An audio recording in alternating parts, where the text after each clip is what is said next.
Hello guys, welcome back to a new video. I hope you all are doing good. So आज एक company के बारे में हम लोग डिस्कस करेंगे, that is India Shelter housing finance, और इंडिया शेल्टर होम लोन्स आप लोग कह सकते हो। So this company is from the housing sector space, affordable housing sector में काम करता है। एंड ये लोग टायर 2, 3, 4, 5 सिटीज़ में होम लोन्स प्रोवाइड करता है। And they mainly cater to those customers जिन लोगों को ज़्यादा उन लोगों का क्रेडिट हिस्ट्री नहीं है, या जिन लोग बैंक से डायरेक्टली लोन नहीं पाते, बिकॉज मतलब अंडर पेनिट्रेटेड जो सेगमेंट होता है, जिन लोगों को क्रेडिट नहीं मिलता है, तो उन लोगों को, उन कस्टमर्स को ये सर्व करता है। तो अगर मैं बोलूँ, इन लोगों का एवरेज टिकट साइज 10 lakhs के आसपास होता है। And this company is really growing its AUM at the top of or north of 30% for the past few quarters. And जब से मैंने इस कंपनी को ट्रैक करना चालू किया, their ROE has been inching upward for the past year. मैंने जब ट्रैक करना स्टार्ट किया था, इन लोगों का ROE कुछ 15% था, आज इट्स 17%। ठीक है, for the first time in Q1 FY26। And also they plan to inch their ROE upward. So, as you know, I have always laid emphasis on increasing ROE and EPS of the company. Okay. So, अगर मैं बोलूँ, let's come to the numbers of Q1 FY26. Their AUM growth is 34% YOY, and this is the best rate. अगर मैं top 3 players का बात करूँ, that is Aptus Value Housing and Home First Finance, इन दोनों से भी the company का AUM has grown quite significantly. ठीक है, 34%।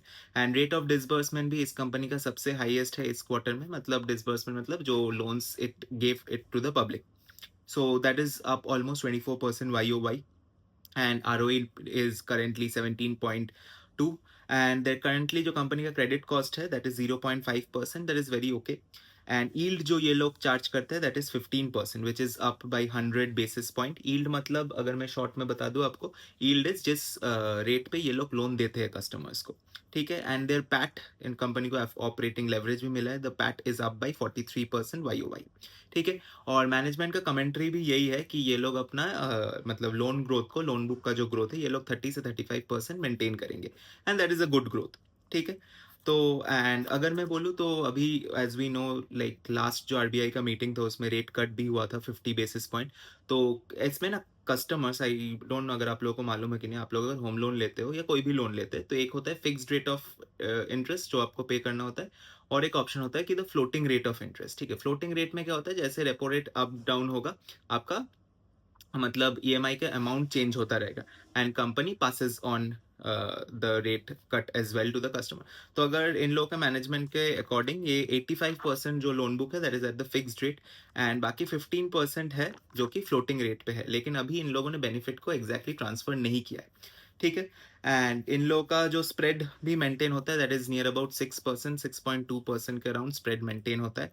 ठीक है, तो everything is good in the company, कोई ज़्यादा मेजर कंसर्न नहीं है ग्रोथ के टर्म से। अगर एक ही जो कंसर्निंग फैक्टर लगा, ठीक है, that is the increasing in the GNPA numbers. ठीक है, GNPA नंबर्स में आप लोग थोड़ा राइज देखोगे, द NPA जो है कंपनी का थोड़ा इंक्रीज हुआ है, एंड जो 30+ DPD है, मतलब 30 days ड्यू पास्ट डेट। ठीक है, मतलब किन लोगों, कौन लोग कस्टमर्स है जो लोग 30 days से अपना EMI मिस किया है, 30 days, तो वो नंबर एक बहुत ही स्लाइट, मतलब एक सिग्निफिकेंट मार्जिन से इंक्रीज हुआ। आप लोग अगर क्वार्टर ऑन क्वार्टर भी देखो एंड YOY भी देखो, तो ये 30+ DPD इंक्रीज हुआ है, दैट इज दैट 4.5%। तो मैनेजमेंट का इसमें कमेंट्री था कि ये सीजनल है, Q1 और Q2 थोड़ा वीक क्वार्टर रहता है इसलिए, and also macro economic factors को भी हाईलाइट किया मैनेजमेंट इसलिए। ठीक है, तो this is the overall situation of the India Shelter Finance. The company is growing at a good rate, fastest rate पे grow कर रहा है अपने सेक्टर में।